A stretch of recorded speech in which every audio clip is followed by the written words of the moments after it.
Well, why don't we start with, we'll do introductions and then we can get started. And then if Chastity joins, that's great. So Pat, I'll start with you. Good afternoon on this sunny day. My name is Pat Kimball.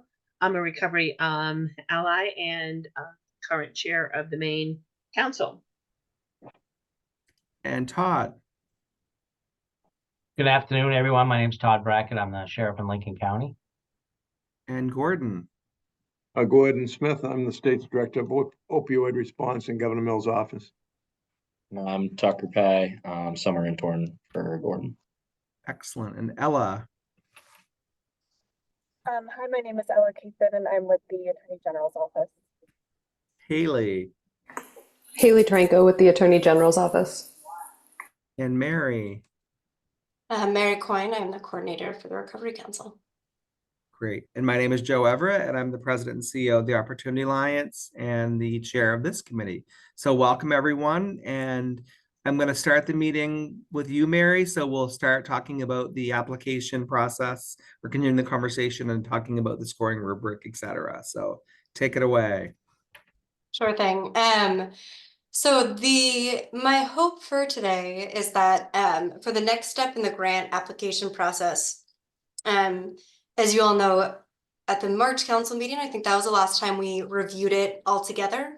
And Ella has provided tremendous support in building that out and looking at what all of the sections are that we would need, including the legal agreements, all of that. And now with the letter of intent out, we're pivoting to focus more on the scoring and evaluation of the grant application. And so my hope is that instead of us going through the grant application questions just on their own, that instead what we can do is look at the grant application questions as well as the criteria we're going to evaluate them on.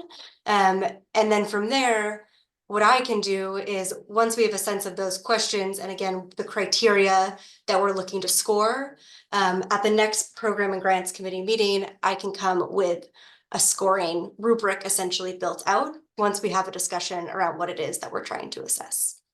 So I've created a document, which I will share with you all now, that pulls from the last version of the grant application we shared with the council. It takes those questions out, and I've outlined them in various categories. And then again, translated the sort of evaluation component as well, so that we could have a bit of an apples to apples comparison of what that will look like. And if Haley, you wouldn't mind enabling screen sharing, please. Joe and Mary, can I ask a quick question before we go? Mm-hmm.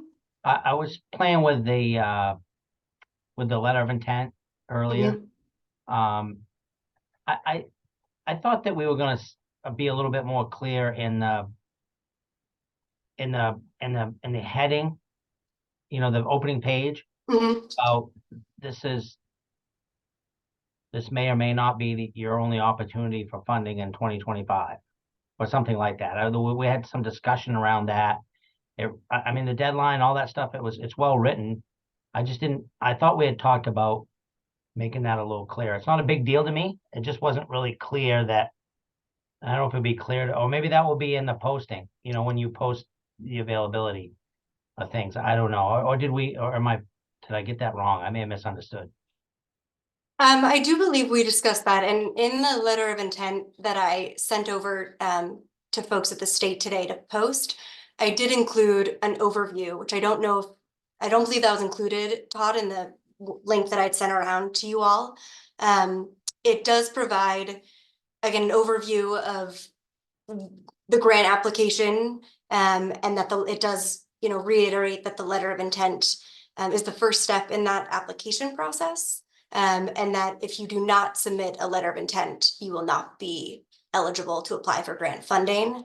I also put a note in there that prevention funding would become available later this year, but I didn't specifically say that this is the only grant funding opportunity of this year, which I'm happy to add that language if you and the committee feels like that would be important to state.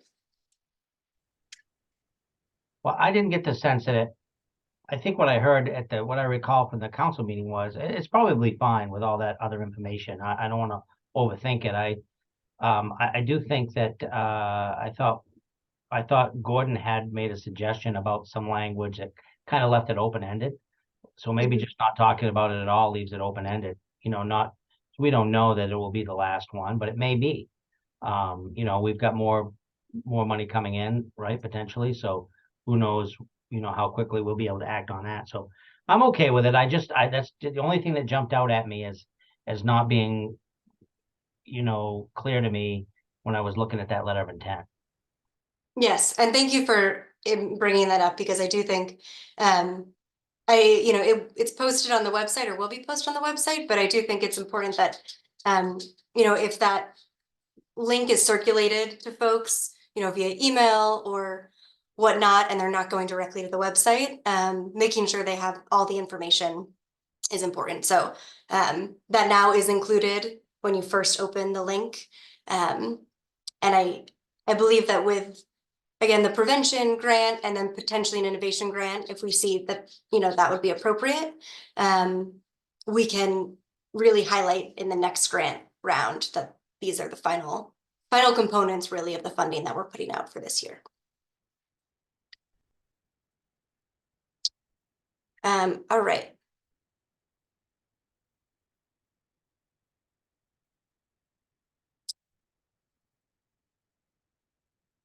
Oops.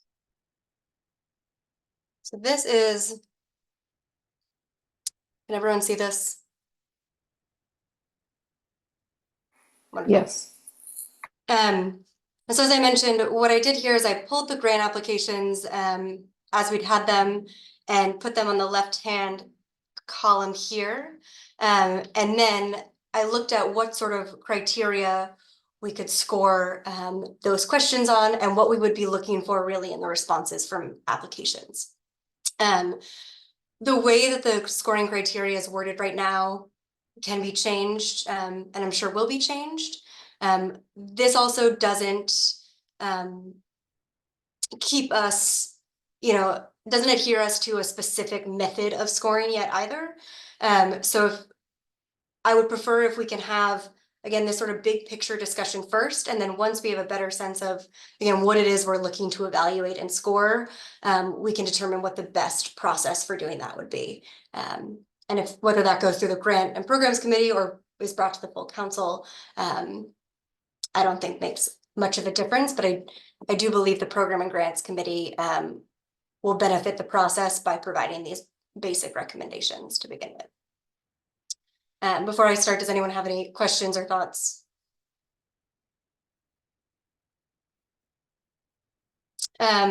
Great. So to begin with, the organization overview, as you all know, we asked some basic questions in the letter of intent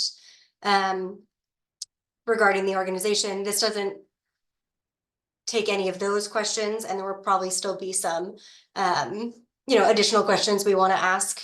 I would recommend that any questions we include in the letter of intent, we'll probably want to ask again in the application, just for reviewing sake and to have it be clear for all of us as we're looking through things. But for a substantive question, describing the organization's mission and credentials for carrying out the program that they have outlined in their application is the first recommended question for the organization overview. And the purpose of this question would be for us to gather information about the organization's history, their subject matter expertise, and also what we believe would be their capacity or capability to implement the program and project.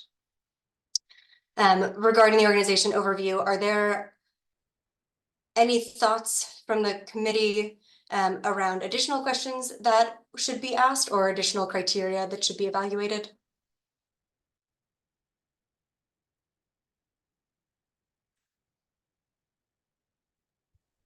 Mary, Gordon?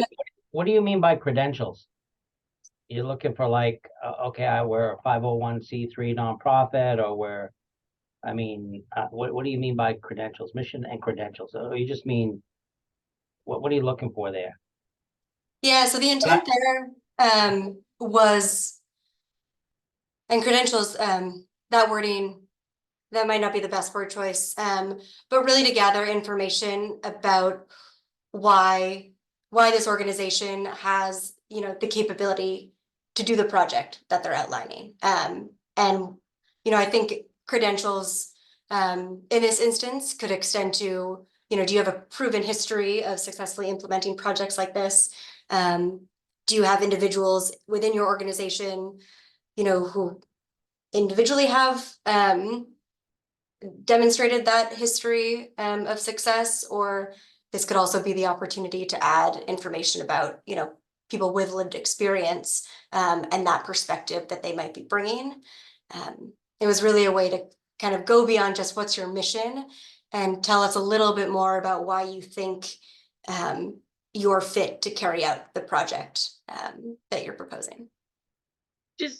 Mary, does that include, if I'm a licensed agency, am I licensed with the state to do outpatient treatment or licensed to do residential treatment? Or in the case of recovery residencies, am I MAR certified kind of thing? Would that be where you would score that in there? Yeah, that was what I was envisioning, that any information like that, and again, that would be specific to the applicant, but that would all be encompassed within this question, and I guess more specifically, you know, those credentials. And I'm, for all of this, very happy to change the wording or the language around any of it, so please don't be shy in terms of providing your thoughts. I almost wonder if we should change out that credentials. If we're already questioning it, I feel like the people applying may. So this isn't for people who are applying. This is the scoring matrix. This is for the people who are scoring it. Gotcha. I was late and just read Yeah, grant. yeah, that's okay. It's confusing. So it's sort of combining the two. It's a grant application, but this is actually, I think I'm right, Mary. This is actually ours to use as a scoring matrix.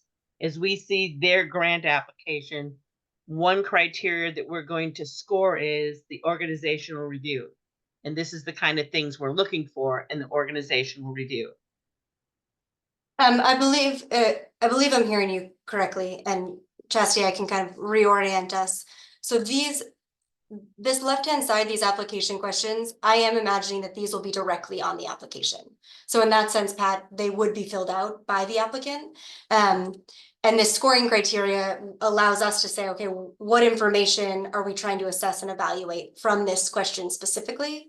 And again, that's really so that we can think about this whole process now and not be in a position where, you know, we have grant application questions that don't really target the metrics we're looking for, you know, or vice versa. I just want to make sure the application questions are as thorough as possible.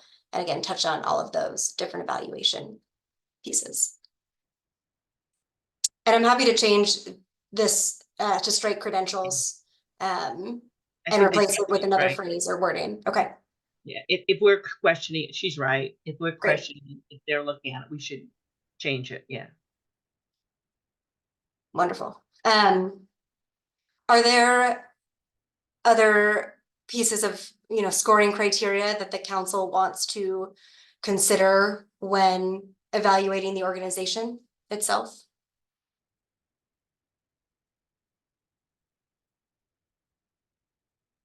Hope you're on mute, Pat. I'm actually talking to myself. So Okay. yeah, there may be more to add as we go, but right now I'm okay. Okay, great, thank you. All right, I'll move to the project overview section. So the vision I have here is that this project overview would play off of the project narrative question that we ask in the letter of intent. Again, I think just for ease of scoring and viewing, it will be helpful to ask that project narrative question again, but to elaborate a little bit more. So with that, proposing including a question around how the project aligns with the approved uses in the MOU. I think there's also an option here to have applicants elaborate on how it aligns with the priority strategy, if that's something that they indicate. Explaining how the project is evidence-based or evidence-informed. How the applicant will ensure accessibility to the proposed service. I believe the accessibility piece was a recommendation from a council meeting, so we can workshop that language. And then again, this last one kind of just ties into the project narrative of providing an overview of the project, how it will support opioid abatement efforts in Maine, as well as outlining the goals and the activities. And then on the right-hand side, as I mentioned, here's the criteria. I think the first two, looking at priority strategies, for us, that will be pretty straightforward of whether or not they're aligned with the MOU. And again, we have the option here for additional points if they align with priority strategies.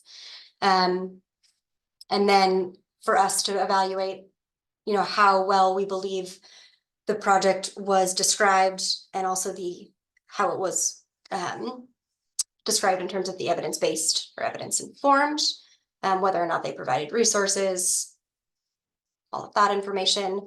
I was having trouble coming up with evaluation criteria for the question around accessibility.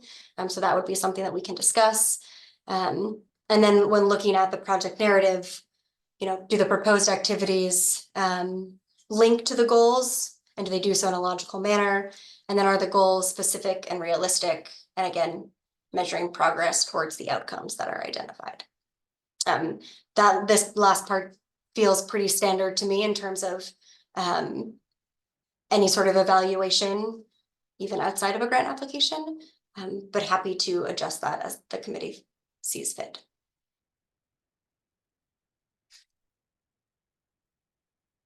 Are there any thoughts on the project overview section?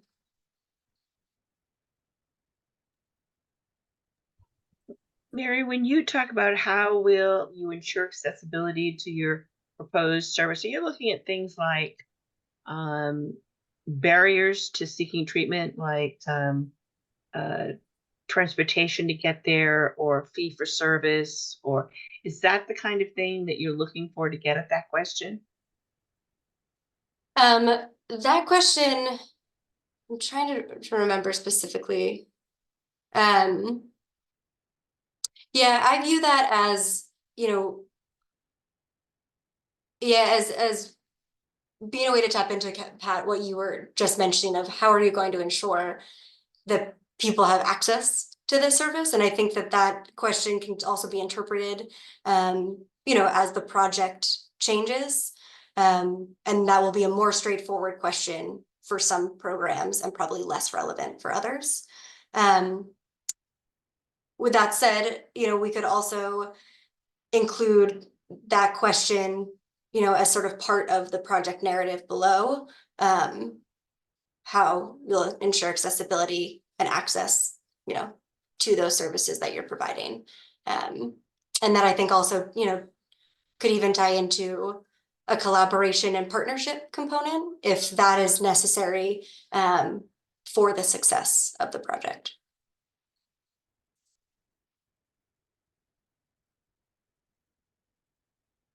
I believe that, Ella, I don't know if you remember from the last discussion, if there was any additional context behind that question. Yeah, I'm trying to think. I would say it just has to do with how well the people affected by the opioid crisis would be able to actually access these services, whether that's like financially or location wise, what that sort of entails. Yeah, that was my understanding of the question. Mm-hmm.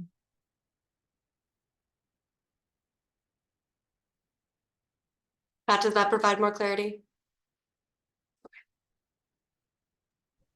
And I don't know if the committee has any recommendations about the best way to evaluate that. I think this discussion is helpful to better understand what that question is targeting. But throughout this discussion, or in the future, if there's any recommendations for how to best evaluate that, please let me know or speak up.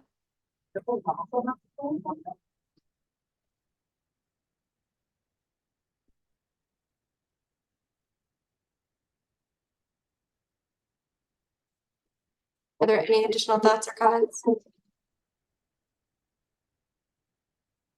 you hear me now? Yes. Sorry about that. I was having trouble with my microphone. Would it be helpful? Do you want us to, I mean, I don't know what you're looking for under the third bullet there. Are you looking for suggestions or thoughts? Or are you just, Yes. you good? Yes. I- Suggestions or thoughts are welcome.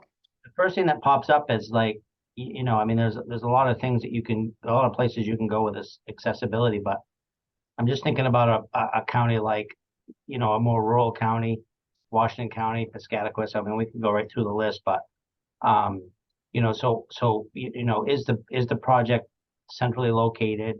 How will it be advertised, or how will the public be made aware? I mean, I don't know. I'm just trying to Mhm. think of things that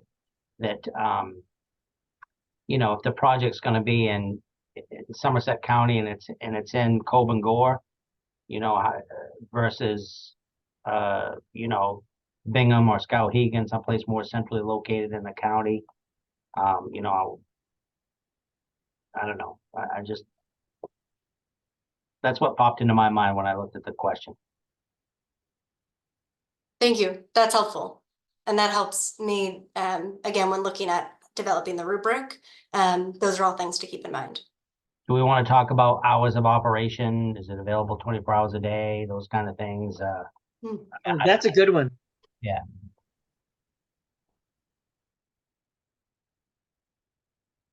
Do you recommend asking that explicitly as a question?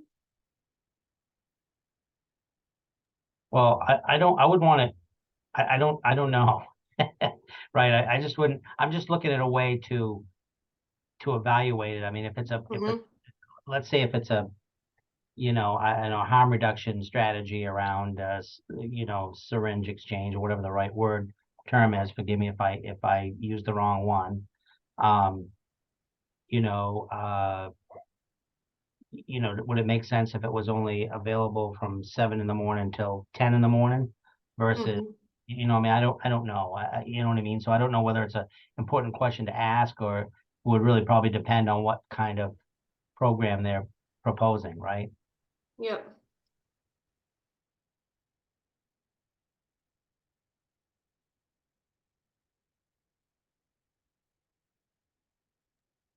Chastity had something in the chat that looked good.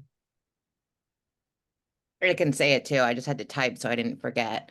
On the part where it says, how will the public be made aware? Can we change public to target?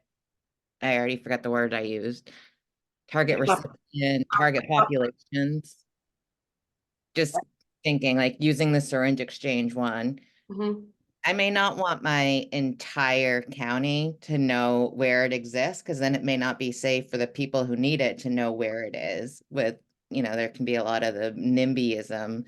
So target populations sounds better to me.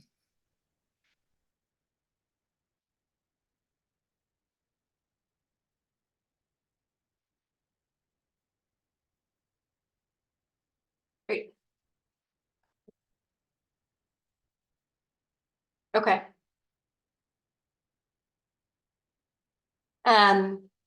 Thank you for that. I think with those comments in mind, it might make sense for us to add an additional question around that.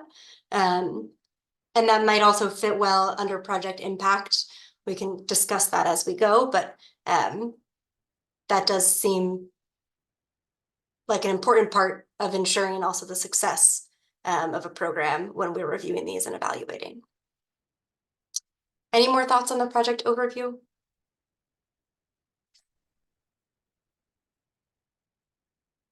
Great. I also am recommending a category around inclusion, and this could possibly be integrated within the project overview as well. But for discussion purposes, I think it was easier to extract this. Does the program serve a special population? And if so, which population? Does the organization hire or employ people with lived experience? And then this was a typo.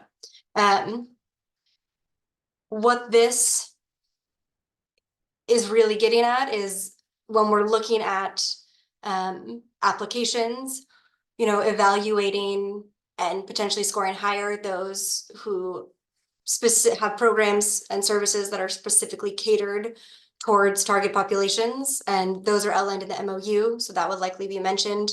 But for us, also, if there are specific populations that we would like to make sure are reached, those can be scored and evaluated appropriately.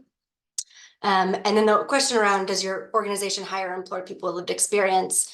I think that could also be moved to the organization question. But is really, you know, from my perspective, speaking to, again, the expertise within the organization, familiarity with the needs of that population, and hopefully that speaks to demonstrated success or the potential for success with our funding. Are there any thoughts around this? I think this is one of the most important sections, and also one that I've admittedly spent the least amount of time sort of wrapping my head around.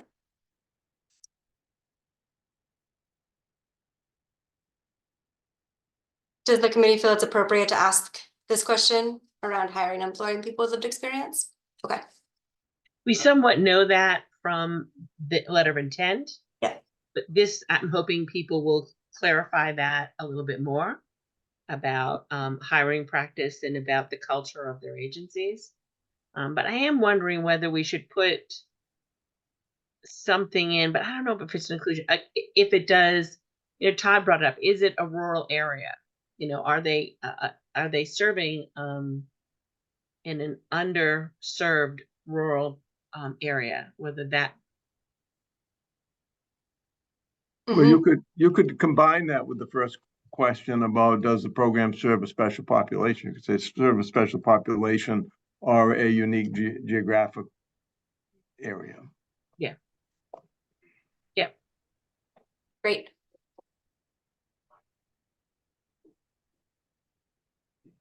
Thank you, Gordon and Pat. In terms of this question around employing or hiring people with lived experience, does evaluating for familiarity with population and need feel like an appropriate measure?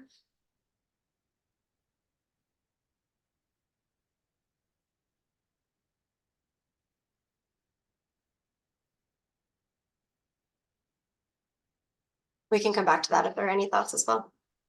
Yes, I knew I had something somewhere, so I was looking it up. So maybe says something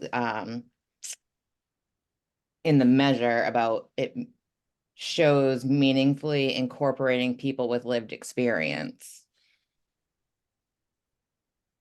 Yeah, I like that, Chastity. I do too.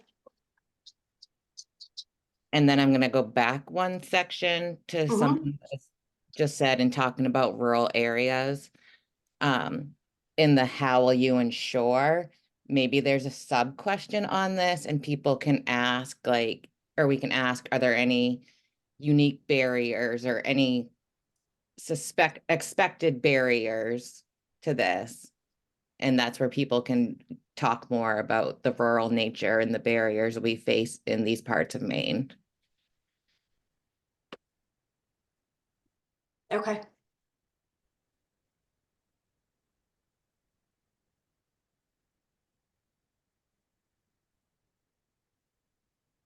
And if this is questions for the grant, are you not just asking them, are you experiencing any barriers to access? But shouldn't there be something in there about what are your plans? Sort of what is your plans to overcome, or I don't know what the words are, but basically you're saying that there are areas in our, say for instance, in Washington County, I'm just pulling it out of a hat, we don't have a detox. So that's a barrier, we don't have a detox. And so that's the barrier. And what we plan to do is open up a detox, or, you know, something to fact that we're not just asking them if it's an issue, but we're asking them if your grant is going to decrease that barrier in some way. Yep.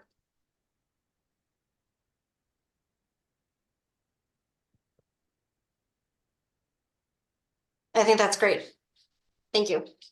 And I'll play around with that wording a little bit. But I think that's an important question to include and explicitly ask. Great.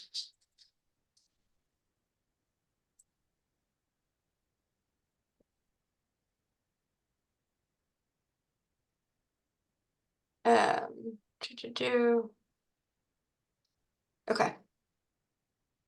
I may also play around with this accessibility question being moved down to the inclusion. But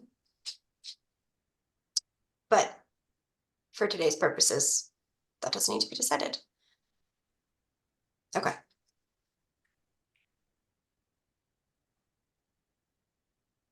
Great. Any more thoughts on the project overview or inclusion categories? Gordon, I don't mean to put you on the spot, but I'm wondering if there are any questions that might fit into these two categories that the state typically asks in its applications that you feel would be appropriate to include, or do you think we've covered all of our bases? I'd almost need to have one of their applications in front of me to answer that, Mary. I think it looks good, and honestly, I think the interest in keeping it straightforward and simple is important too. We have the letter of intent. Some of this is somewhat duplicative, so let's keep it simple. Fantastic. Right. For the project impact, and again, some of this aligns with what we've already discussed. But how does this project in ecology of opioid prevention and care? I recommend that we actually change this wording to go beyond just prevention and care, again, to include harm reduction and recovery support. So I'll workshop that language. But also questions how this project meets needs not otherwise met or fills a gap in current resources. And then what area or areas of Maine will be served by this project? And then how will this project positively impact people and communities in Maine? Again, a lot of overlap with what we've already discussed. But the intention here was for us to have a way to evaluate the project need and how that was demonstrated and how the committee and council feels this project is really filling a gap. And then also an explanation here of what the impact will be, how our funding will benefit the community through the proposed project that we're reviewing. And I think that also could go into even more detail around we could include council goals with the 25% overdose reduction rate. I believe by the end of 2025 was the goal. So we could even elaborate on that further, but I think this encapsulates it. Any thoughts on this category?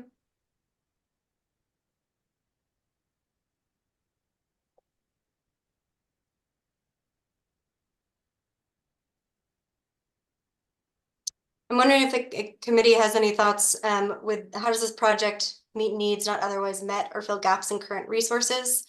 I think for new projects that are requesting funding, there's probably a lot that those applicants can speak to from this question. But in terms of programs that already exist, do we feel the need to change this wording at all or add any additional questions to sort of measure the impact for those programs? Or does this feel sufficient?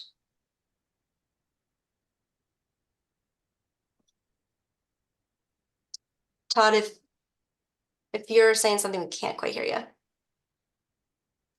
Can you hear me now? Yes, we can. How about something like if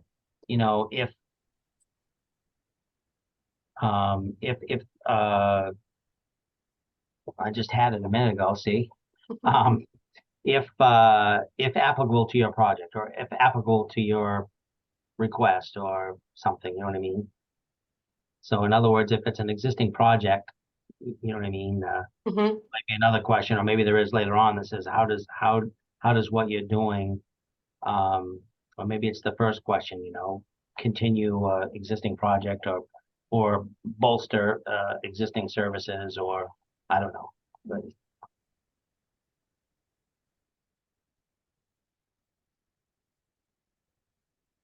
Okay, thank you. I like that suggested language.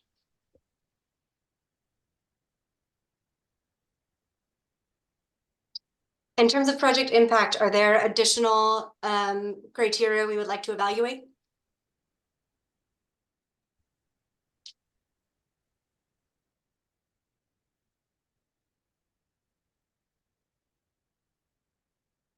I think the these two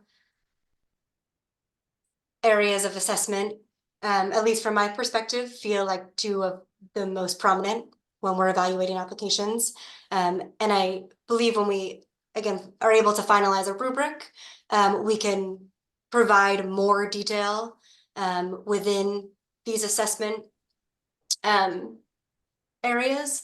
But I do think, again, this impact is really what we're looking for in these projects. So if there's any thoughts, again, we'll welcome any feedback now or as you think and mull this over. So I'm sort of wondering whether it's a question that comes up later. But we have to be aware of it as council members because it's part of our role. But I wonder if there's something in there about their measurement tool or about data collection. I don't know how to put it. And I don't know whether that last bullet does, how will this project positively impact people in Maine? But, I'm wondering whether there's a question in there about how they collect data and what kind of data do they collect. I don't know whether that's only me that it's relevant for, and selfishly, it's something that, we have to look at as a council as to what impact we're having in what counties. Pat,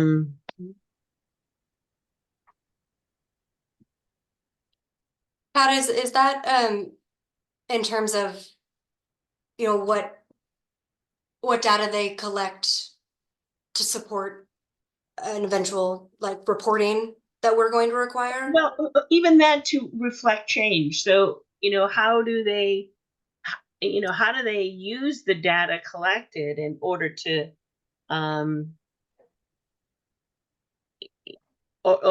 effectively change? For instance, I am assuming you have data and you continually evaluate yourself. It also says how many people am I serving? Did I open a program that nobody's coming to? Or am I opening a program that I'm overloaded and I don't know. So I don't know whether, and Chastity just put in the thing, does it belong under outcome and sustainability? And maybe that's where it belongs. But I'm just wondering if there's a way to know. Again, smaller agencies will probably answer that quickly saying, well, currently we don't have a measurement for data, and larger agencies will say they do. I'm not sure, I'd put a whole lot of weight on that, whether they got the grant or not, but it is a question that you have to know because, again, when they have contracts in this, there's going to have to be measurable things in there. And so how do they currently measure that? I don't know, maybe just me. Completely wedded to it. It's just a thought that came. just a thought also, or a question really more than anything else is, will we, as an evaluation piece, will we look at the difference between a program that may serve 100 people annually or anticipated versus something that may serve a smaller population? Or does that matter? It doesn't seem to, maybe that's addressed later on, or is that even a concern? I won't speak for the committee on that, but I do believe at one point we discussed, in addition to what areas of Maine would be served, how many people would be served or impacted. And I took that question out. I took that question out because I changed it towards how will it positively impact people and communities to be a bit broader. But Todd, I think that's a great point, and I know that when we've discussed the size of the grants, if we would change, let's say, what questions or evaluation was occurring based on the size of the grant, and that also stemming from the number of people it was impacting for us to differentiate.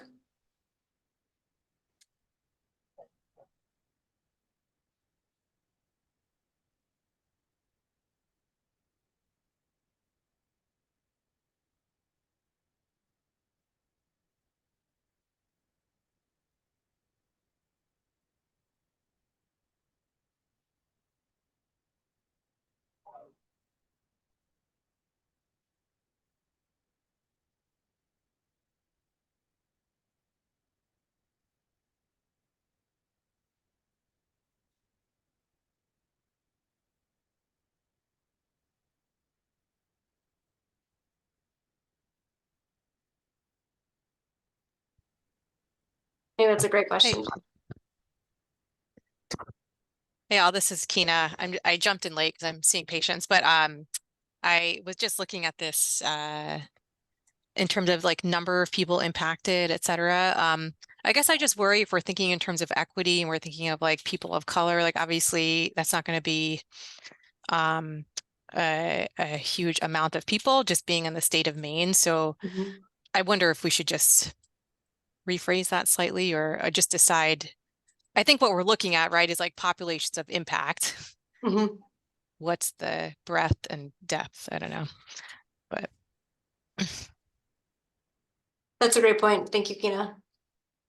I wonder if there's room for us to change the language of this question. Again, you know, to look more at the size of the impact, especially if it's been identified that a special population or a minority population is being served by the project. Maybe this question here around the positive impact to people and communities could be moved up to the inclusion piece as well. yeah, I think so. Like how is this serving the population, the populations of interest? Yeah, because I don't think in scoring it, we should be looking at, particularly with special populations or underserved people, necessarily large numbers, but do they have a service that's not available currently to people? And so it's not necessarily that you're serving 200 versus 10. It's more that this population currently has no services. They're an underserved population, and this grant money would ensure that they had it somehow. And I think in scoring that, we always have to look at that. Now, I was thinking much more simply that, you know, here we are scoring maybe two projects in the same area, same geographic area that are going to serve, you know, maybe it's a syringe exchange project under harm reduction or something. One anticipates to serve 25 people a day, and another one maybe 100 people a day. I mean, would you score that a little differently? I was being more simple with it. I wasn't intended to, you know, that was just my initial thought, and maybe that's too far in the weeds. No, I don't think it's too in the weeds, Todd. I appreciate you bringing up the question and also the discussion that followed.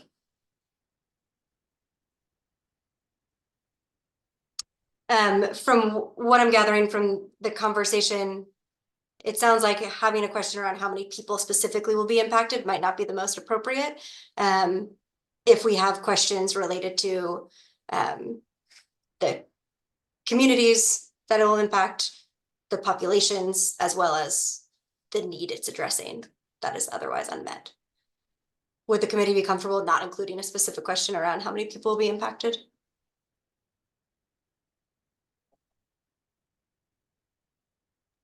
I think it's important to know, we don't spend a lot of time, but But I think it does make a difference whether you're serving 200 or 2.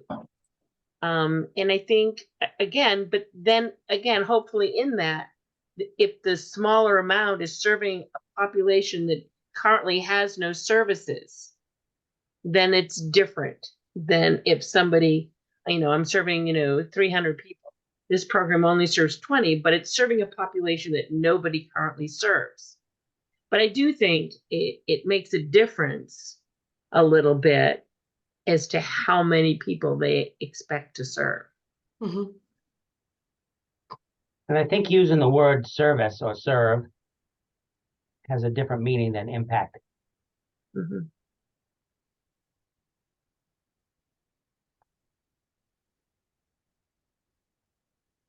Mhm. Okay, thank you.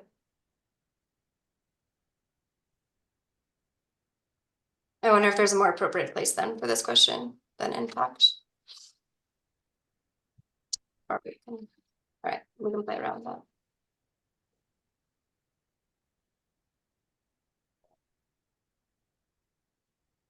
Any further input or points of discussion around this section? All right.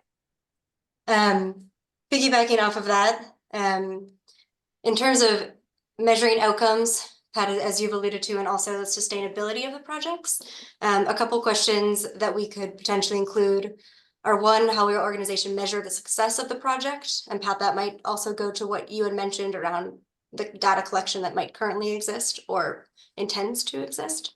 What outcomes you'll track and what will be the frequency of the assessment. Again, what data, if any, is collected. And then a question specifically about how will your project ensure sustainability or measure sustainability? We could also phrase it that way. For this question around sustainability, the intent of that was to give us a way to evaluate, how we believe the project will be successful after the grant funding runs out. And again, I think that question specifically will vary based on the project and may hold more weight in certain pillars than others potentially, especially if we're providing funding, for a startup, that would have an impact versus an existing organization or a big treatment facility that would need to check many boxes to be sustainable in the long run. And then in terms of measuring the success and assessments and all of that, the goal for us would be to better understand how the project intends to be evaluated, how progress and results will be measured, and then how the goals will be achieved.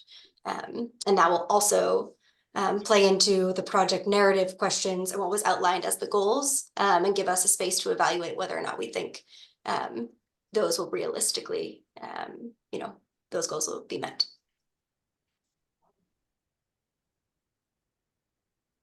This is a section that I believe as a council and committee we've discussed in various ways, and we've talked about reporting requirements, and Pat already alluded to it. But I do believe this is one of the most important sections for us to think about in terms of our evaluation.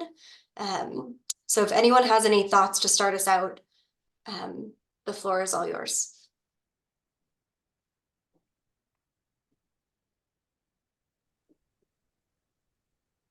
This is Kina. I can, well, thanks for putting this together, Mary. I guess one question I had is like, obviously I love the questions about, how the organization will measure success. I mean, that can vary widely, from quantitative to qualitative work. And in terms of outcomes that are tracking, I think that's super important. I guess my question is around the frequency of the assessment. Like, I almost feel like that's on us maybe to set the parameters. Like, I don't know, just from other grants, like, should we set the expectation somewhere in the grant, like you will be expected to report outcomes, I don't know, pick a frequency like every 6 months, and and submit a sustainability plan after a year if it's a 2-year project or something. I don't know.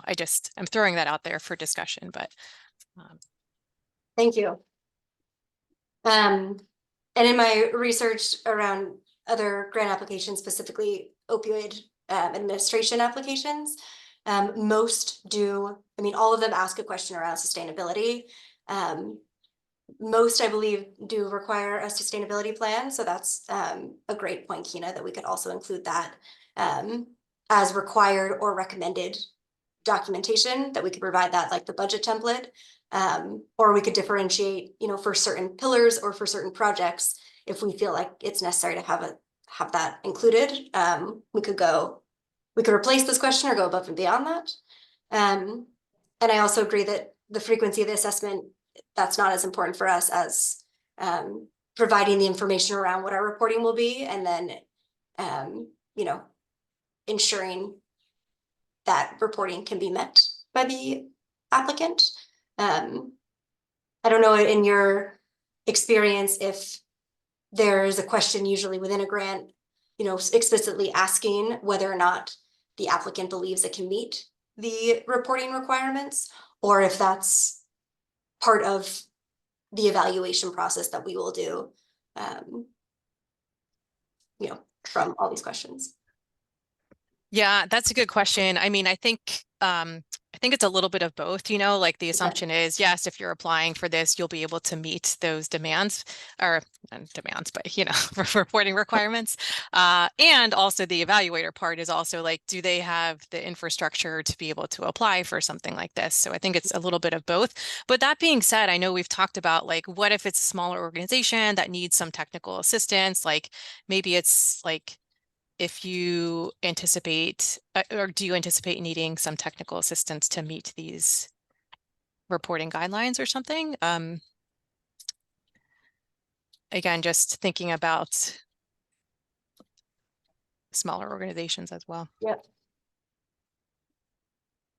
I had a couple thoughts about, you know, at some point it should be made clear that we need a sustainability plan if appropriate to this project. There could be one-time projects that are not trying to accomplish one thing in 2 years, and that's the end of it. So I mean, we can take care of that by just saying, you know, how will your project ensure sustainability? You know, if sustainability is desired beyond the termination, but beyond the duration of the grant. And I thought we should clear up a little bit that question. How will your project ensure sustainability? Maybe it's obvious to everybody, but I'd probably say beyond the duration of the grant. We're not talking about sustainability during the grant period. We're talking about things that, you know, sustainability in perpetuity, I guess. Those are the only thoughts that I had. Thank you, Gordon. I like that suggested change. I also think that aligns more specifically and a little bit better with what we're trying to evaluate there, and provides clear direction to the applicant. And some of those questions will also, if they're a successful grantee, it will be built into their contract. For instance, you know, don't sign the contract if you can't agree to meeting these criteria. So some of that, once they're awarded the grant, will be negotiated in the contract. This is the expectation. But certainly to ask the question, do you think they have the capacity, the infrastructure?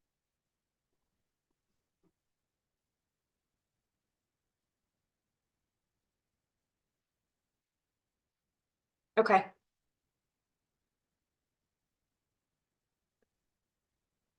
Pat, do you recommend having a separate question around, do you have the capacity and infrastructure to sustain this project beyond the duration of the grant, or do you believe that that's included within just the sustainability question? I think that's within sustainability. Okay. You know, I'm really trying to be sensitive to smaller organizations. And I don't want them to get discouraged thinking that they don't have it. We can certainly, with contracts, work it in. So.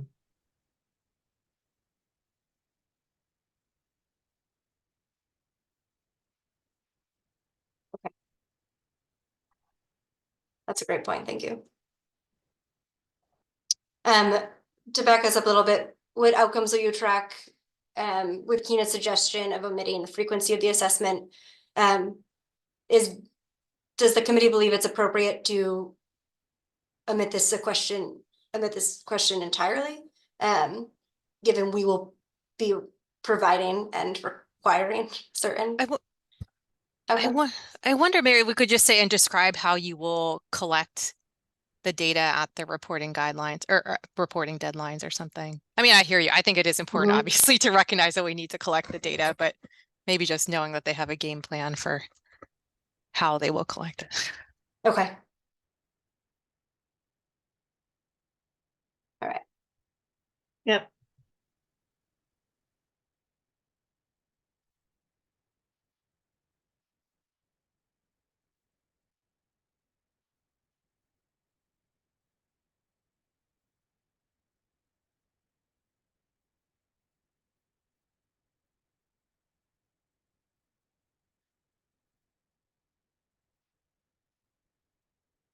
Yeah, I'll work on the wording, please. Great. Thank you for that input. Anything else?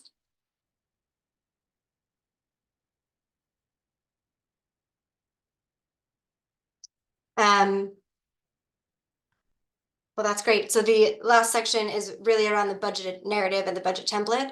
The finance committee has a template that they're going to discuss and look at.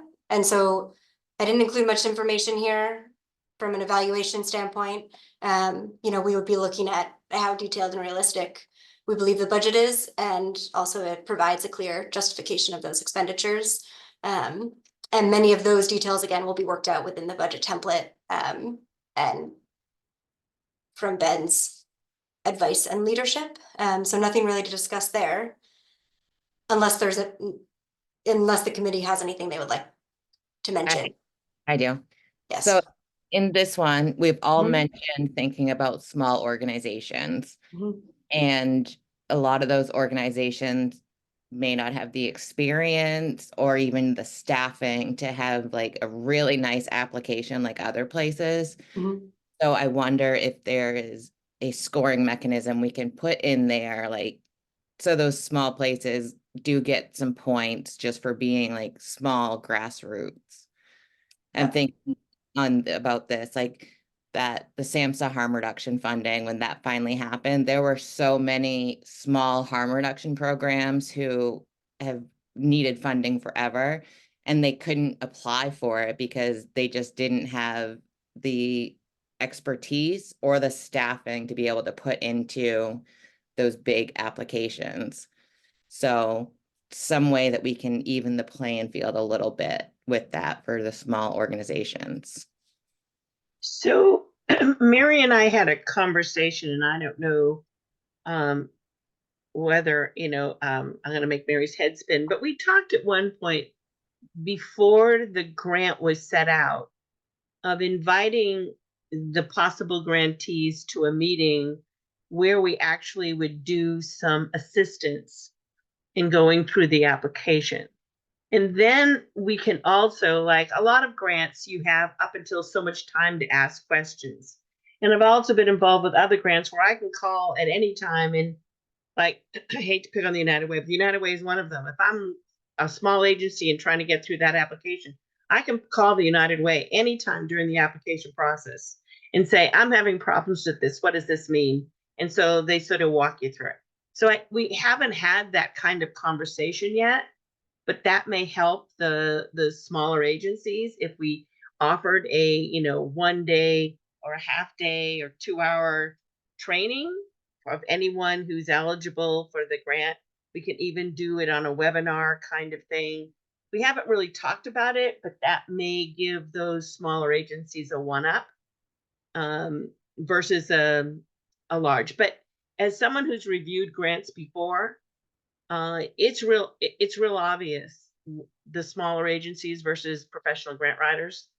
And I think we have to tell whoever evaluates that, they have to sort of keep that in mind always. That, one organization, you just tell it's a professional grant writer. Another one they're struggling through, and I don't think they should be chastised. I agree with you, Chastity, because they don't, hire somebody at, $7,000 to write a grant.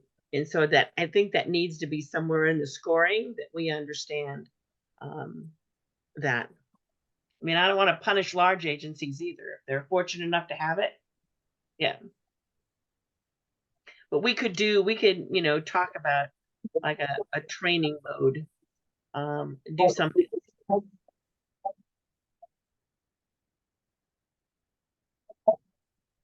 Todd, I think, are you trying to speak? Oh, we can hear you, Todd.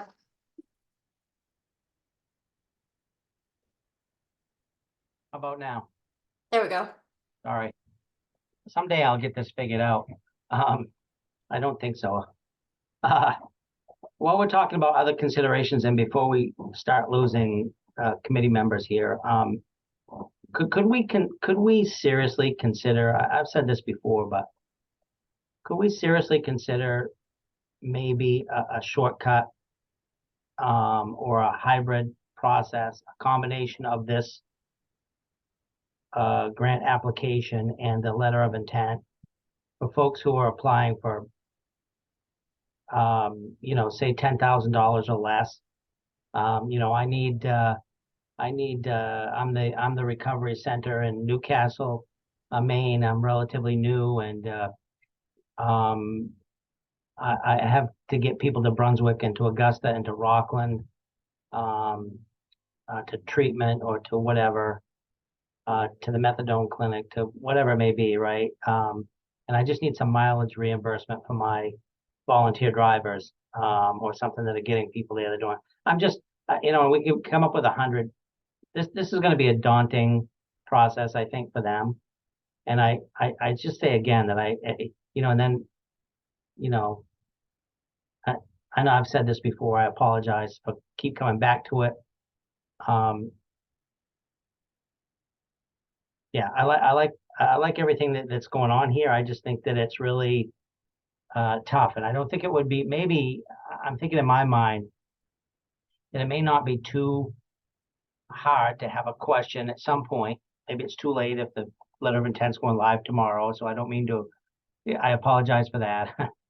But maybe that's a bad way to do it. Maybe you just have a different application, which is similar to the letter of intent, and just really hits the highlights of this. What the budget narrative.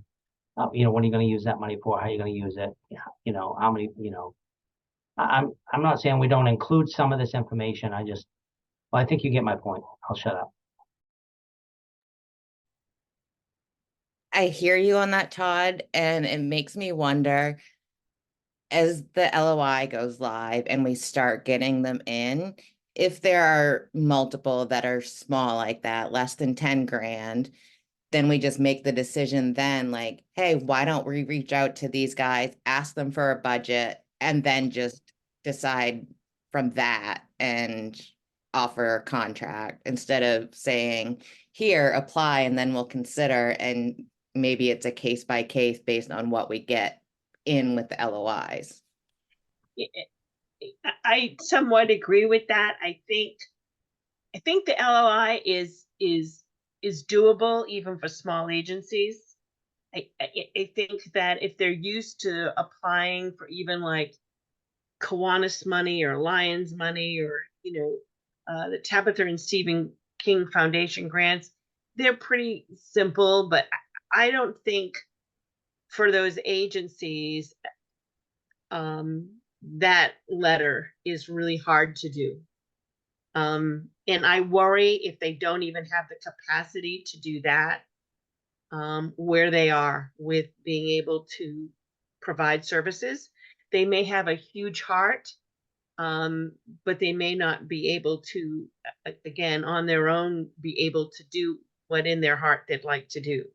So I like Chastity's idea that we look at what comes in with the letter of intent, and if we see a large amount or even a small amount of small projects under 5 or 10,000, that we look at that and the application, I think there were some members who were pretty strong in their view that they wanted an application, but we can do a mini application for something that's smaller, so it's easier versus someone who's asking for, $100,000. I think that's possible, but I think the LOI, I think is going to be easy enough for people to do. Yeah, I don't disagree with that, Pat. I just think that my fear is if we don't say what you just said somewhere, that we may, as a council, opt to take a look at those. And I'm not suggesting we just send $5,000 just because somebody asked for it. I mean, I clearly we need to screen that appropriately, and make sure that it fits what we want to do and all those things. That's why I say kind of a bridge version. But I would be worried that, if we're not clear with that up front somehow, either in the website or in our, grant application, that we may consider, and use a different set of criteria, under certain circumstances. So somebody else who sees that a $5,000 request got taken care of quickly, and that particular organization didn't have to follow the rest of these guidelines that other organizations did. I just think it needs to be, you know what I mean? Not that we're not going to have any appeal process. I think we decided on that, but so maybe I'm just overthinking that too. I don't know. I'm not going to go away on this topic, folks. I'm not saying you all have to agree, but I'm not giving up. Someone needs to be the champion for the little guy. I don't know if we need to so much. Again, I agree with it. Advertise that. I do think that we haven't told anybody what that application process is. Of course, we are now because we're public. We can determine that. Those rules haven't been really set. All we said was if you send a letter of intent in, you're eligible to apply for a grant. And if we decide that grant application is in 2 parts, we can do that. That's nowhere that says we can't do it. At this point, I don't want to murk it up because it's live.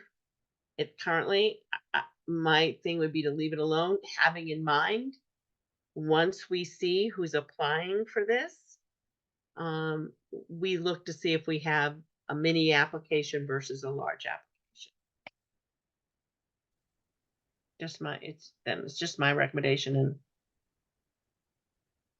And I do believe when we discussed this, I believe it was a meeting back in March. No, it was April because Gordon and I were at the summit. We were in Atlanta. We discussed, instead of having a separate grant application for each funding bracket, and instead of having a micro grant get X application and a large grant get Y application, that we would do a base grant, and then from there we could adapt it as needed to fit the project and ensure we gathered all the information necessary. And I appreciate, Todd, that you brought that back up, because the intent of doing it that way was that we could have a really accessible and more or less basic grant application to start. And then from there, we could have certain questions that were only required, again, for projects requesting a certain funding amount, or that we felt, needed that additional information for us to fairly evaluate them. So I do think, when we're discussing that, we could also, in terms of the scoring rubric, look at changing, how we score based on the size of the grant requested, or size of the funding, excuse me. And for instance, a sustainability plan could be an additional 20 points, for really large grants that we require submit that to us. But that wouldn't be included, in the scoring for a smaller grant. So we could have for example, a scale of 50 points for small grants and a scale of 75 for larger grants. So we still have that comparison that's equal, but we're also differentiating between the applications and only requesting the information that's truly necessary for us to evaluate. So that would be an option. And I do also want to mention, Pat, to your earlier point, that we have discussed what sort of the support process would look like for this first grant. And my recommendation and my intended plan for this is to, post a frequently asked questions page, and then also host a few webinars to go over any questions that applicants may have. And as we discussed last meeting, one of the purposes for posting the grant application as a PDF to the website was to help minimize the technical support that would hopefully be needed, and make the process easier on my end to provide that support and hopefully provide as thorough support as possible. So that will be something that's included in the application.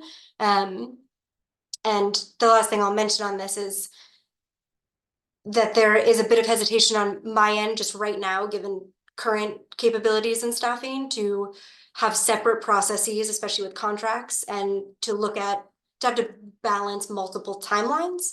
And 2 timelines is not, an overly big demand. But I do want to caution us against sort of moving beyond what we're capable of right now, and doing what we can well, maybe instead of trying to check all of the boxes at this given time. And again, it's up to the council, but I just wanted to make mention of that from my perspective. If I could just follow up, I don't disagree with any of that, and I'm okay. What do you or Pat, Mary, envision for, and that's okay if this becomes the template, the basis, and we work off from that. When do you see that would, any idea or thoughts on when we may be able to take a look at that? Will it be in the next round of funding? Would it be as the LOIs come in and we evaluate some of the smaller requests perhaps, or will that get into the logistics, which are really important, that you just mentioned, of making things too complicated to balance both, of the timing of both, of the contracts associated with both, if they're a bit different.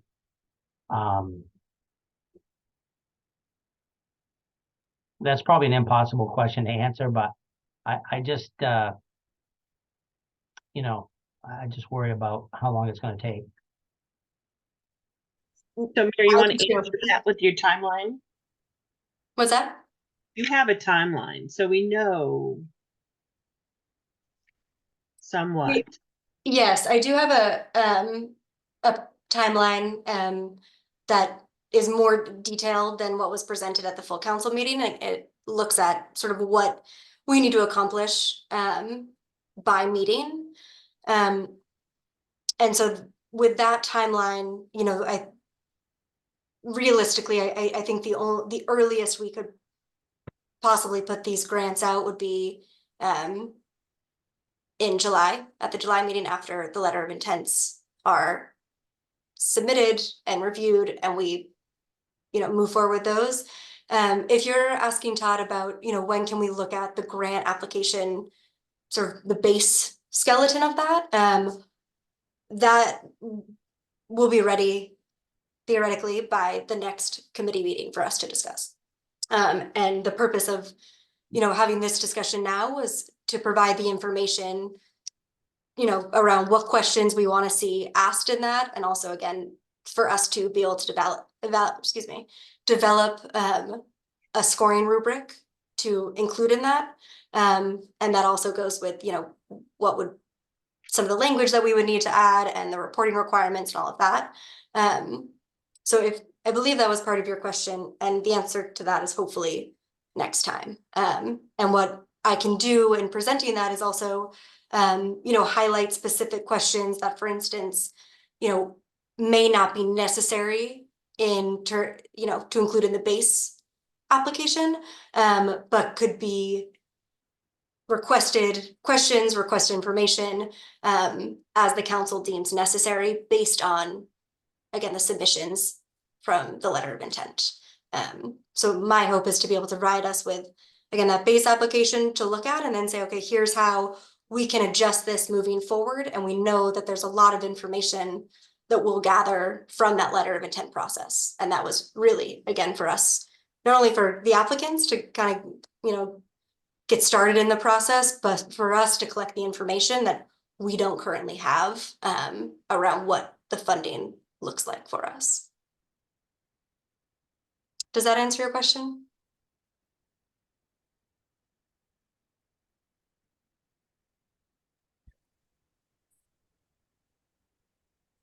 Oh, I can't hear you. How about now? There we go. I'm sorry, I gotta. Yeah, so that, I guess that answers my question. As long as we're gonna be able to have some of that discussion before the actual applications go out following the receipt of the LOIs. It sounds like we will, so that's good. Yes, we still have to, the council still has to vote on an application. We haven't passed that language yet, so there's still, there's still discussion that needs to be Let me had. ask the question a different way, right? I mean, Mhm. do you envision, Pat or Mary, that the council will be making a vote on that before this committee has a chance to talk about it a little bit more? Or are we gonna have more of a chance to talk about that aspect of it before the council has a final vote on it? Yeah, so the committee, we meet twice more before the next council meeting. So we have 2 opportunities. Thank you.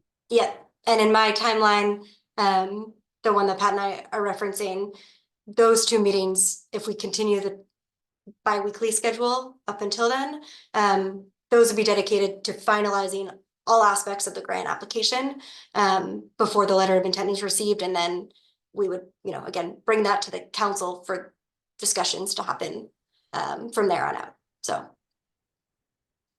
we're close, but there's still discussions that need to be had. Thank you. Mm-hmm.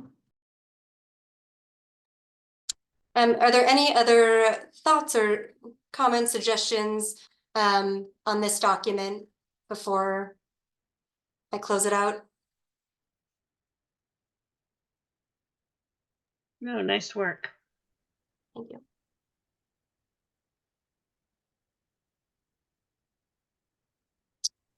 Very nice. Very good work, guys. If I can just add one more piece, so again, what I'll now do is adapt the grant application with the information about those questions that we now have, and also develop a rubric for us to evaluate. I'm wondering if we can briefly discuss, and again, this wouldn't be we wouldn't be making any decisions or voting on anything, but in terms of a scoring rubric, there's various ways to approach this. And based on the discussions we've had, I've been envisioning a rubric where each criteria or each category was given a certain amount of points assigned to it, and then developing a rubric that would essentially outline, 1 through 5, 1 means this, 3 means that, 5 means this, for each of those questions, to provide some, collective understanding around how we're evaluating the grants, but also leaves room for individual interpretation and discretion. I guess the question I'm trying to ask is, does a points scoring system sound okay to the committee if I were to think about it like that, or do you all have a strong preference or recommendation for a different way of scoring? So I'm assuming that you would have a point value assigned to things, but are you also considering that some sections weight heavier than others? So was there 5 sections you had? Should we be discussing whether one of them has more weight, and I'm just throwing it out there. So budget section is 20 points. Inclusion is, 50 points. Again, will we be having and envision having, I like the scoring, 1 to 5, 1 being, they didn't meet criteria, 1 is they exceeded criteria kind of thing, but are we in amongst those groups waiting on, for instance, is budget that significant to us versus impact? And because some grants, when you score them, they're weighted.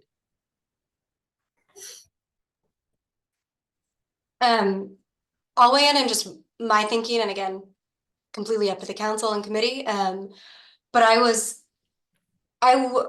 envisioning not assigning points and then weighting sections differently in that sense, but to have each section have a different number of points within it. So let's say if we did for the project overview, right, which touches on the MOU approved uses, we're talking about accessibility, talking about what are your outcomes, what are your goals, that each of those sort of different pieces, and as we outlined all the different components within that scoring, those would all individually have, let's say, 5 points associated with them. So that whole section would be worth 25 points. Whereas, the impact, because we have 2 or 3 questions, would be only weighted 10. And then, from there on, we could build it out. And I think that allows us to change what's included, what components are included in our evaluation based on, again, the grant application that we're providing to folks. So again, using the example of if we had a sustainability plan and, additional question that was asked for bigger projects, we could have an extra 15 points assigned to that. And so that would change sort of how things are weighted for them, or take things out for smaller grants where we want to weight the project overview more so than some other aspects of the application. But I don't feel super strongly. That sounds good.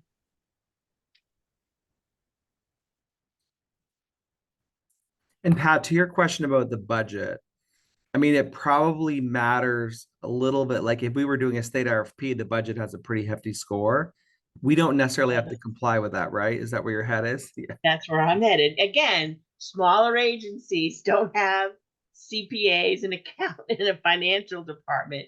And so their budgets may appear a little weaker than others. But Right. I'm hoping that the template, again, is easy enough for everyone to do it. But yeah, that's what I'm saying. There's a lot of grants that put a heavy emphasis on budgets. Mhm. And I'm not foreseeing that as much with us, but who knows? But yeah.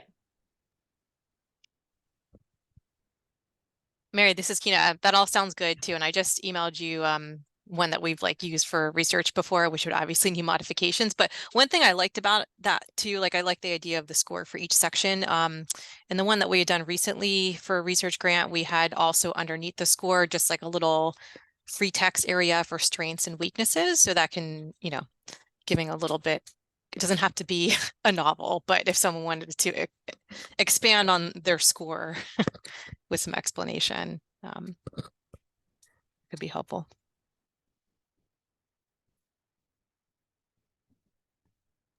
Thank you for that suggestion and for sending that along. I think it's a great idea, especially if we, depending on the scoring process we actually end up with, if we do anything remotely or when we're not in the same room to discuss each application, I do think it would be important to have a section under each component of the rubric to say, here, explain. And I think it's a really valuable addition, to include the strengths and weaknesses, especially if we're trying to give a snapshot of what the applications are like.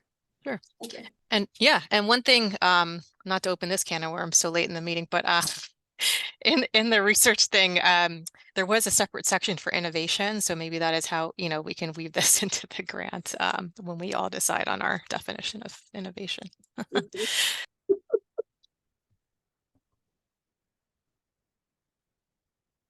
Yeah, and the tougher part is at some point in time, once we design it, it really is about, then next thing is the process. Who is actually going to read them and whatever. I mean, even things that pop into your head, like I'm thinking, when the grants start coming in, no one should see those until they all come in till the deadline. Mary should be the collector of those and can share with us how many are coming in, but we shouldn't know or open really any of them or read them until the deadline. And council members, I don't think should have access to them until the deadline is over. I get concerns if they start filtering out. We really need to talk about that process. But when the letters of intent start coming in, what's the process of reporting to the council? What's happening and who has access to them beforehand? We'll probably have to talk to Brendan about that. And on, you know, that note of things we need to discuss, and Joe, this is kind of segueing off of this discussion, but the LOI will be live tomorrow, which is wonderful. And I don't believe we've discussed how we're going to evaluate those yet. Don't know if it's a discussion for today necessarily, or if I don't know how we need to have that discussion. I just want to make sure the committee is aware, because you all are currently slated to review those and then provide the recommendation to the council. Yeah, I think it's probably a good discussion for next meeting. I think next meeting you're going to do application. We may want to put, before we go into the application, about what we're going to do with the how we're going to review them, and probably hopefully Brendan will be in part of that conversation. I don't know how this works with the Freedom of Information Act, about how this is all done and how to do it.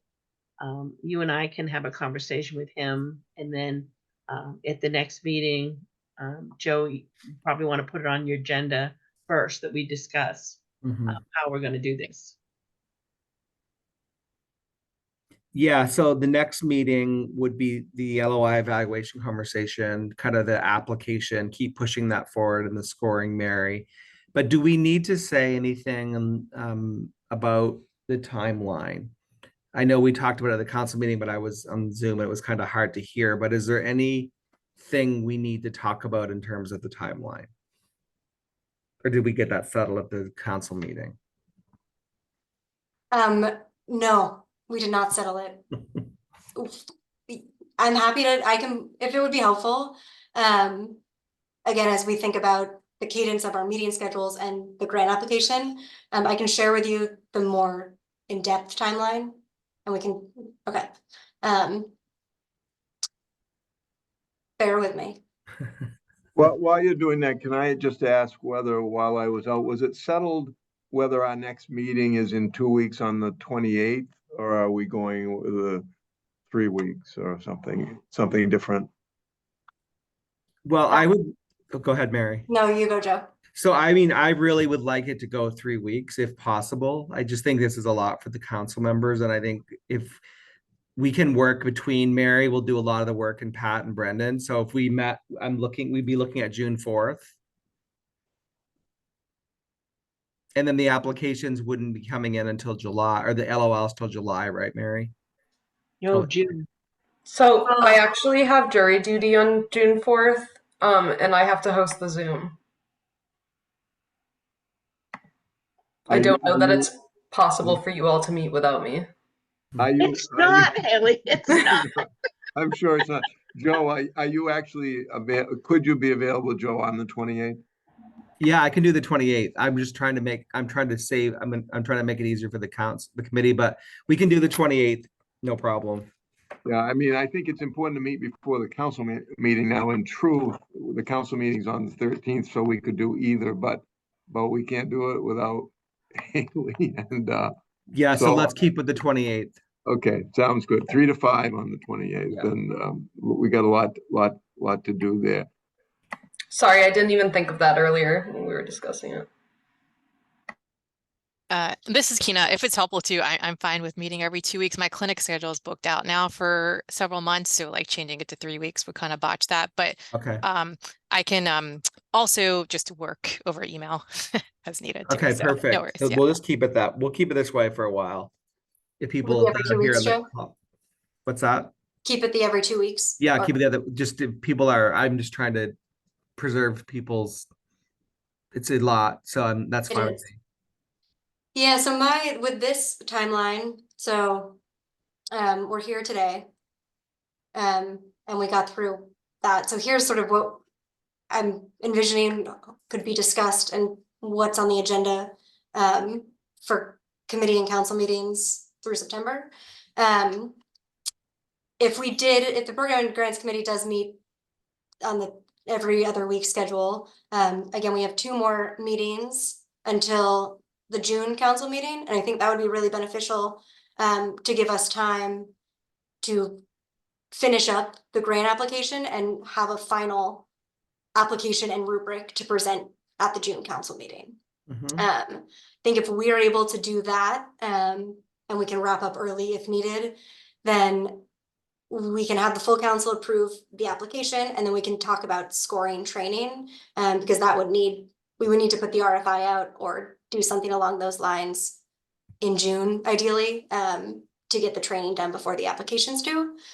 I'm also hoping that with the finance committee, we can talk before the letter of intents are due, discuss sort of grant management and vendors and additional support that we're going to need with the contracting process and all of that with grants.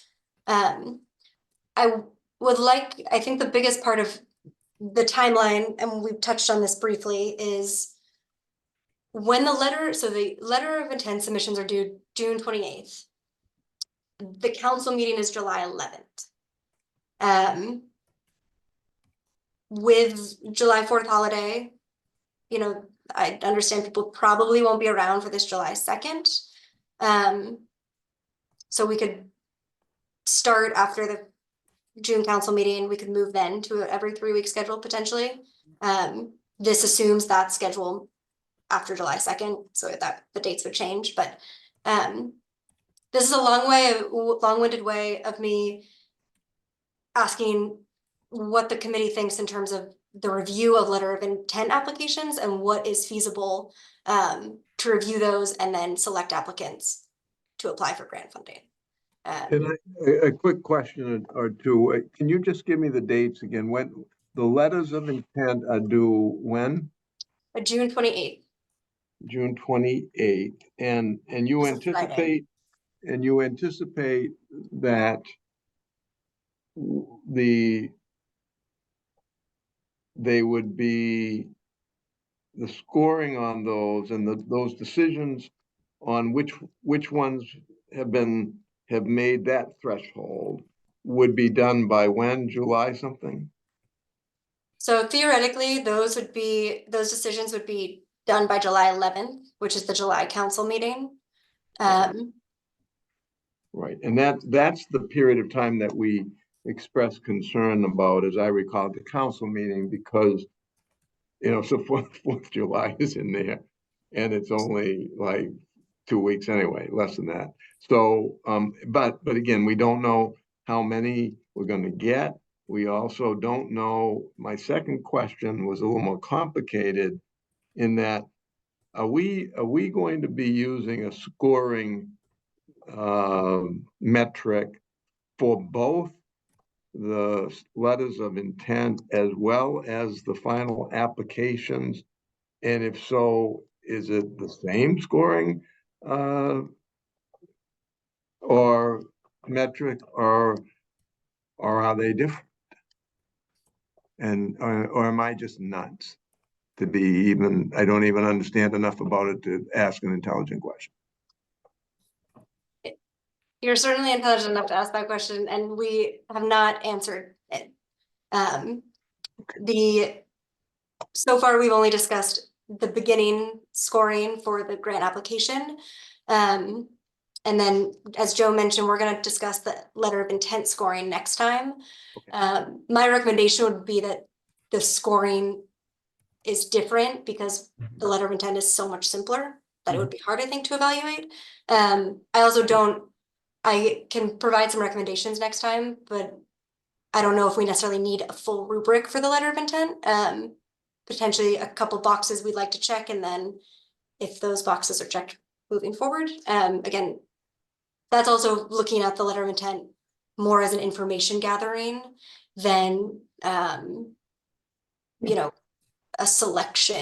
heavy selection process. Chastity, I think that makes great sense. Mary. totally. Thank you. Chastity's hands up. All right, also a question, maybe dumb, but so when we go over all the letters of intent, is there a thing where like we can do like an executive session like you see in other places, or is that all also open to the public where people already know prior to being contacted by us, the press has the information, organizations, all of their info is already public? Like, what's that process look like? Or is it required to just be the same as all of our other stuff? Yeah, those are Brendan questions, and I have huge concerns about the privacy of agencies and about the openness of looking and opening those and saying, that's a yes, that's a no, this is that. Again, before you even have a chance to gather it all, that all of that has to be public. And I have real concerns about that. But that's a legal question. I don't know, Gordon, if you can answer that question or not. Well, even if I could, I wouldn't, because I'm not your lawyer. I know. And I was just telling my intern Tucker that we're very right to be concerned about this. I think that Brendan will probably come down that some aspects of that work can be done under a FOIA exception. Other parts of it will need to be in an open meeting. And so we need to commit some time, and I think we've talked about it earlier in this meeting, that, yep, there's a time set aside for Brendan to educate us about what his guidance is on what can be done. These are competitive applications. Yeah. And there's no appeal, which I'm thankful for, which makes it even more imperative that we be fair. But no organization that I know of that does anything like this does this all in an open session where the budget and financial statements of the applicants and things are subject to FOIA. That's crazy. So I think it's an important issue that we simply need to come to grips with and get Brendan's opinion before June 28th. Before July 11th. Yeah.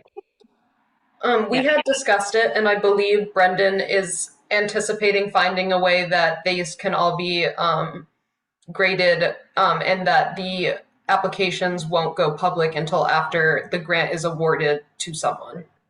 Great. Excellent. Good to That hear. would be excellent. Good.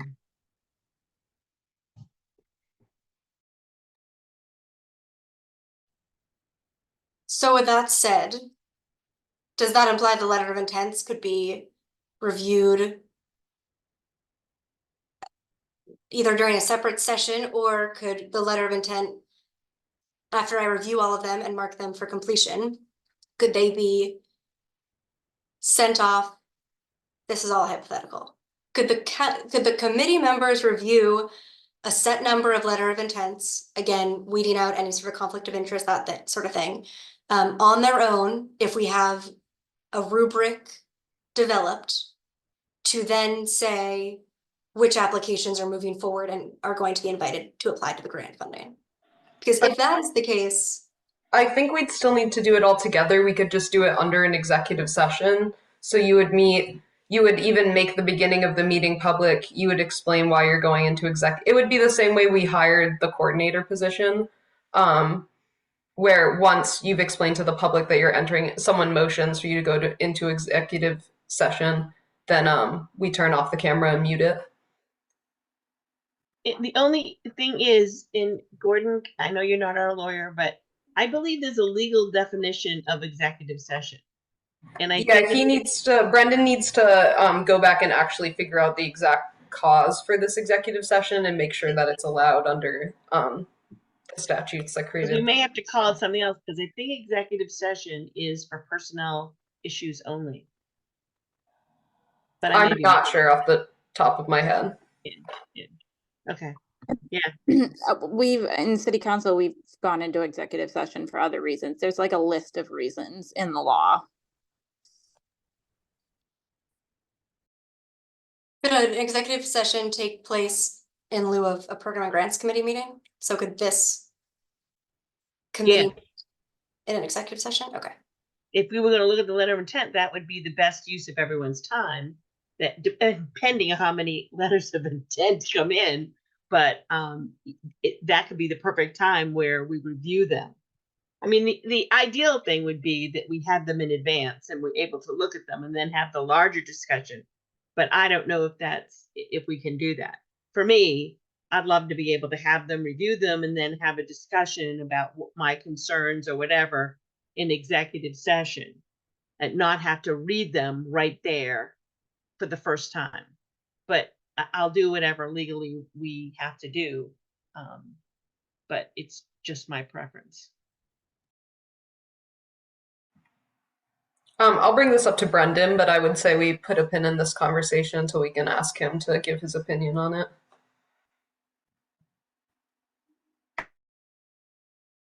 Does it feel premature then to have discussions around the timeline until we know what the legal process looks like for the letter of intent? I mean, eventually that it will lead to the grant application. I don't think it's premature to talk about the timeline in general, but there may be changes or hiccups. I really like the timeline, Haley or Mary, and I think that like it's a work in progress. So like this is great. I like how you've identified kind of the assignments for our committee.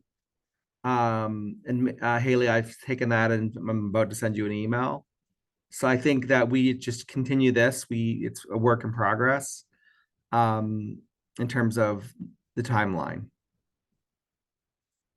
Great. I'll stop the share then. So next meeting, we'll do the LOI sort of review and evaluation process, continue with the application conversation. Let me see what else I've got to send to Haley.